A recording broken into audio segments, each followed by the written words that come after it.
I used to try to like make myself remember things when I was really young, like stupid things. Like I would like lean against a tree in the sunshine and like I'm like, okay, I have to remember this. And those moments I think are really important to me still. Sometimes it would be like totally silly experiments that I would do, like laying in bed at night and sticking my hand out in front of my face and being like, okay, remember this silly thing.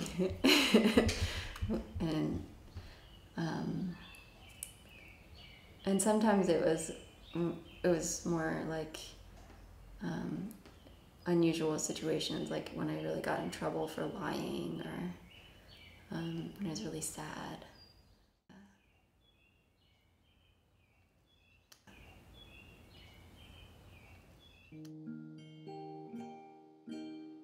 But those aren't I don't have as many of those. I don't think I thought they were important.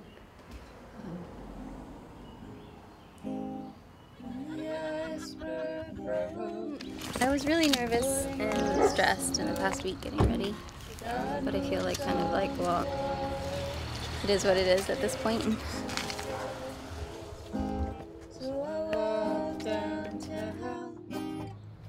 Wait, is this, are we sure that this is the one, the house? Oh shit, you know what? No, it's not. Oh, this is not it. This is not it. This was an approximation. I'm so sorry. I should never have been in charge. Do you really expect a bunch of English majors to get? Oh, Ethan. No, it's like that. I ignored that I was losing my vision. I mean, I had lost some, even in high school. Like my vision wasn't awesome. It's a very small field, basically. So everyone has a visual field with. Most people have peripheral and central vision, like a semicircle kind of around their face. Or you could think about a car like the windshield and side windows. And my field is very narrow. It's just a few degrees in the very center of my vision. So for a normal person, it would be like looking through a pinhole and seeing just a little bit at a time. And then within that small field, I have blurry vision, but fairly functional. I can see colors and shapes and light very well. I can't distinguish features very exactly unless I really focus. And then I feel like I almost have to even narrow my field more to really look at something. So yeah, it's sort of like when you're a kid and you walk around with an empty paper towel tube, you know, like your little telescope, kind of like that. The papers, I've got, and I'll pass them out in a minute. Actually, I don't know, at this point in my life, it's really the only thing besides people that I'm really interested in. And there are a number of there are enough writers with manuscripts so that, there's a place for people to do something like this. I think I've always wanted to kind of look at, think about art in process and not just as spectacle. And Andrea, she's pretty polished and her writing's beautiful. So I'm real happy that she's going to, be doing that for the first. Welcome. There is the bathrooms across the hall, I don't have, I should have an introduction for Andrea, but I don't have enough of an introduction for Andrea. So yeah, that I didn't think about it. Andrea's a fabulous poet, as you're going to find out if you don't know that.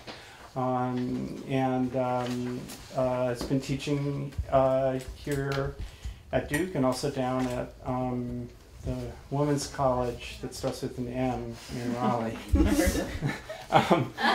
What? Meredith. There you go. I was going for Mayflower. I was stuck. I wasn't getting past Mayflower. I knew it wasn't Mayflower. So she's been teaching writing there, and been here in Durham while her husband? Partner. Okay. Good thing it's not here. What? It's a good Good thing he's not here. I know. Her partner's been in medical school. Yeah. Actually, not in medical school, but doing his residencies, right? Yeah. Yeah. You got it. Yeah. He has a great story.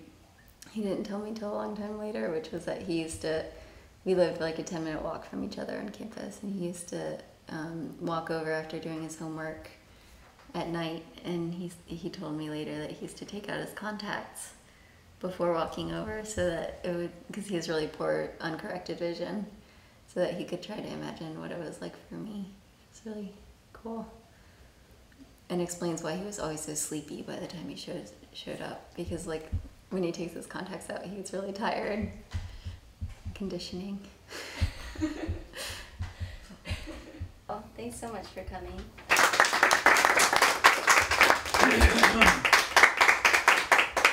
Secret and whittled down hope. My eyes burn, my skin flushes with something other than life, determination or relief. There is not a note to add or take away in the sun of a certain knowing. Only the frail shade of a few twigs gathered together harbors the slaking water from dust and recognition. When I am sick with such light, more often than not, someone passes by on a bicycle singing of rest and recompense. This is the sweet and heavy fabric of space to wrap in. This is my refusal to roll over and weep.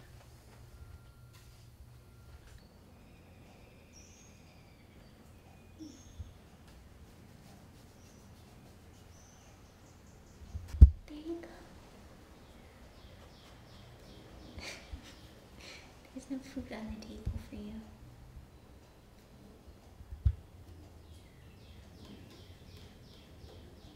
You sweet girl.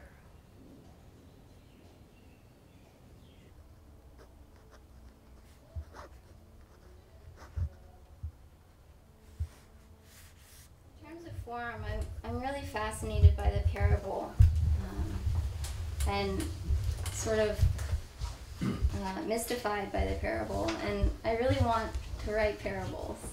So I put parables as the subtitle of this project, and I'm trying really hard to understand them, although I'm not sure it's possible to write parables, and I'm still not sure exactly what they are. But I'd like to read with you a couple examples that I've really grown to admire, and we can just start with this scripture from Proverbs. A word fitly spoken is like an apple of gold in a fitting of silver.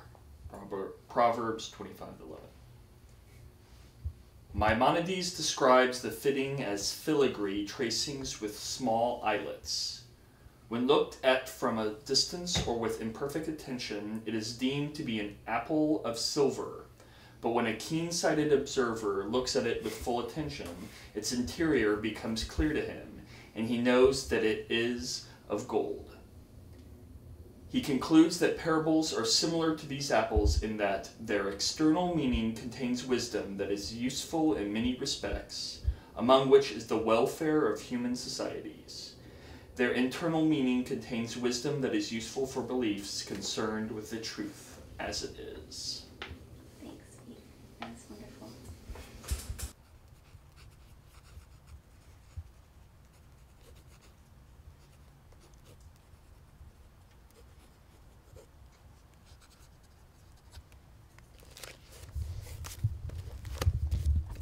I always stop at the end of the page, and it's going to be really tough when I move on to my next journal tomorrow, because Josh got me a giant journal that has like really big pages.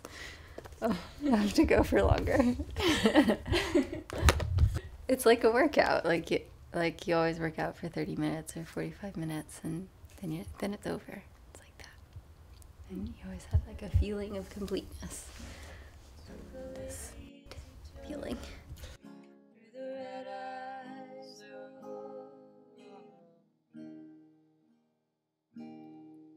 Was a 5-band band, $2 show.